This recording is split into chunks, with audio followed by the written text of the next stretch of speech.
kepadaku, kamu semua yang letih dan berbeban berat. Aku akan membuat kamu lega. Haleluya, haleluya,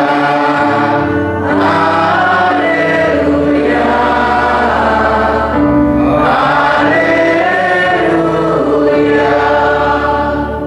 Tuhan bersamamu. Inilah Injil Yesus Kristus menurut Matius.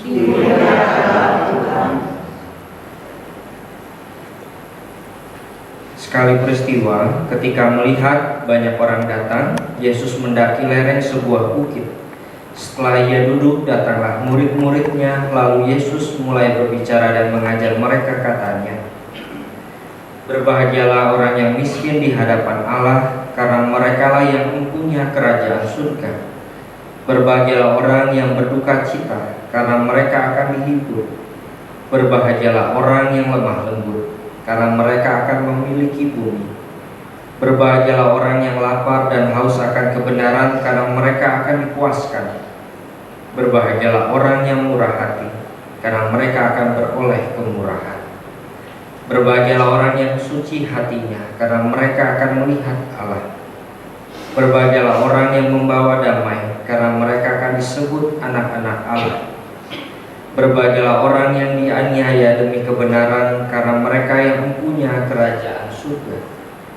Berbahagialah kamu jika demi aku kamu dicela dan dianiaya, dan kepadamu difitnahkan segala yang jahat. Bersukacitalah dan bergembiralah, karena besarlah ganjaranmu di surga. Demikianlah Injil Tuhan. Terpujilah Kristus.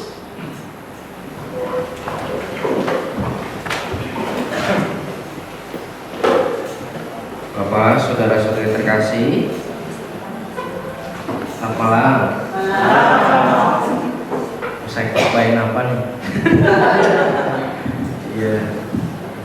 Bapak, saudara-saudari terkasih, kalau kita kemarin hari apa? Selasa, tanggal? Ada apa? Banyak orang-orang suci, orang kudus gitu ya. Kalau orang-orang biasa jawabnya pasti akan ada apa, acara apa? Halloween. Tapi karena orang-orang kudus gitu ya, jawabnya penutupan bulan puasa loh. Iya. Acara Halloween itu sejalan sama gereja sebenarnya? Enggak ya, itu dari bangsa Celtic sebenarnya ya. Itu kebudayaan mereka percaya menghalau yang jahat dengan cara berpakaian seperti ya serem seperti itu supaya apa ya, yang nggak ada gangguan gitu ya. Tapi gereja ada sendiri versinya ya. Kalau Halloween, Hallow Day gitu kan ya, artinya All Hallows Saint gitu.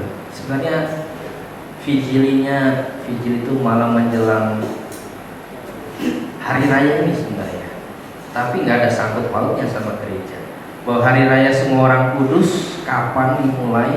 Sebenarnya dimulai oleh gereja timur duluan, terus kemudian gereja barat mengikuti. Gereja barat mengikuti sejak kapan? Sejak Paus Bonifasius, saya lupa ya berapa, nanti cari di Google pasti ada gitu ya. Paus Bonifasius itu merombak Pantheon itu kuilnya orang Roma untuk sembah dewa-dewi. Maka itu dirombak, dijadikan gereja, kemudian dipersembahkan kepada Santa Maria dan para rasul. Nah, sejak itulah kemudian ada hari raya semua orang kudus. Kemudian lanjutnya Paus Gregorius menetapkan tanggal 1 ini. Paus Gregorius itu lebih banyak mengatur liturgi gitu ya. Tanggal-tanggal liturgi dirapikan. Maka ditetapkan 1 November. Kemudian setelahnya biasanya hari peringatan semua arwah orang beriman. Maka besok biasanya ada intensi panjang sekali gitu ya, dari nenek moyang biasanya gitu. Nah itu Itu sejarahnya sejak kapan mendoakan arwah orang beriman sebenarnya perlu atau enggak? Perlu enggak? Perlu enggak? Perlu. Sangat. Gitu ya. Itu kapan sih dimulai? Itu sebenarnya sejak zaman Yudas Makabe gitu ya. Kalau iman Katolik itu perlu. Kenapa kata kita ikut dari Yudas Makabe? Yudas Makabe itu panglima perang. Ketika dia perang, ada prajurit yang gugur, kemudian diadakanlah kurban silihan dan doa untuk arwah-arwah mereka. Nah, itulah dimulai peringatan arwah orang beriman. Kemudian yang terakhir adalah bulan November ini spesial gitu ya. Hari raya semua orang kudus, peringatan arwah semua orang beriman. Yang terakhir Kristus Raja semesta alam. Biasanya di akhir November sebelum memulai Advent itu bacanya adalah tentang akhir zaman, pengadilan terakhir, baca Injilnya. Maka kalau mau diurut, kalau kita lihat Katekismus Gereja Katolik, apa sih yang disebut persekutuan para kudus? Meliputi 3 hal. 1, orang kudus yang sudah bersama Allah. Yang kedua adalah arwah-arwah yang masih membutuhkan doa-doa kita, yaitu yang besok kita doain. Yang ketiga adalah kita yang masih berziarah di dunia ini, nanti pada akhir zaman akan dipertemukan. Maka Kristus Raja semesta alam. Menarik bulan November ini rangkaiannya. Bapak, saudara-saudara yang terkasih, percaya nggak ada orang kudus? Percaya nggak kalau arwah butuh didoain? Percaya. Kalau nggak percaya dicoba duluan. Mau? Gitu ya, masalah ya. Kalau mau duluan, kita tes. Kabarin saya. Iya. Bapak, saudara-saudara terkasih, kurang lebih itu rangkaiannya secara liturgi yang dibuat rapi dan sangat baik, gitu ya, sesuai ajaran iman kita. Lalu bagaimana? Yang terpenting hari pertama hari raya orang kudus, peringatan orang beriman, dan yang terakhir persekutuan para kudus kita semua yang masih berziarah di dunia ini. Maka bagi saya pesan di hari raya orang kudus ini, semua orang kudus, adalah kita diajak senantiasa untuk selalu pada jalan menuju kekudusan, gitu ya. Jalan menuju kekudusan menurut Paus Fransiskus itu sederhana aja, lewat hidup kita sehari-hari. Dalam dokumennya, bahasa kerennya Gaudete et Exsultate gitu ya. Itu bahasa Sunda. Ya. Sangat baik. Saya selalu favorit Paus Fransiskus. Kenapa? Dokumennya itu dokumen bahasa manusia gitu ya. Bahasa bukan bahasa manusia, bahasanya mudah dimengerti, bahasa sehari-hari lah, gak susah-susah. Dikatakan di dokumen itu untuk menjadi kudus tidak perlu menjadi seorang uskup, gitu ya. Gak perlu menjadi seorang imam religius. Kadang kita sering tergoda untuk berpikir bahwa kekudusan hanya diperuntukkan bagi mereka yang menjaga jarak dari pekerjaan sehari-hari dan mencurahkan waktu lebih banyak untuk berdoa.